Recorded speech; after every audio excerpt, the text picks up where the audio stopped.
It's being called one of the most important stories of the century.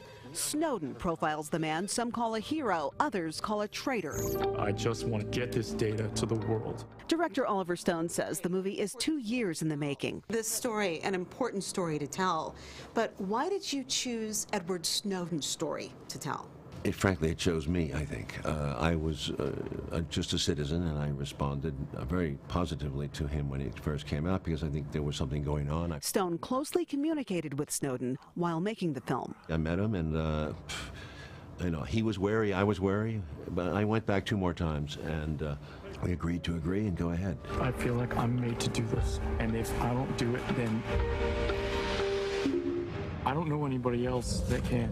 Actor Joseph Gordon-Levitt also has a close connection with Edward Snowden, which helped him preparing for the role, which reveals his personal side. I know that you directed a short film with Edward Snowden. You have that connection. I had to sort of focus on him personally and try to just get a sense of what he's like as a person. Is he, you know, how does he shake your hand? How does he eat his lunch? It knows that we have these documents now.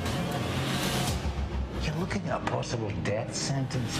The film also highlights the struggle for journalists involved in the leak.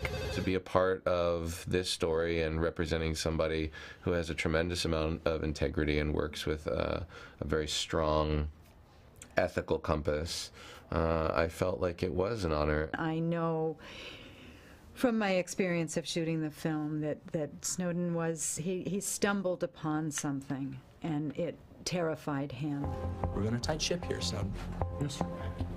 You'll be working with hands. Actor Scott Eastwood says everyone has a stake in the message of this movie. Why is it that this movie is so important right now?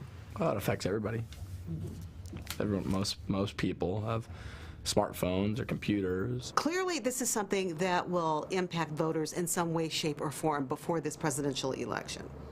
Neither candidate has mentioned the surveillance state, or, for that matter, Mr. Snowden. Neither of them have mentioned it, and both have been very negative about him. I'm very depressed about the superficiality of this election. Stone is referring to Donald Trump's call to, quote, kill the traitor, and Clinton's criticism of his decision to leave the country. I hope this movie exists in 10 years because I think it's an important piece of history. America has to look in the mirror on this. Shaul Turner, Fox 31 Denver. Now, Snowden is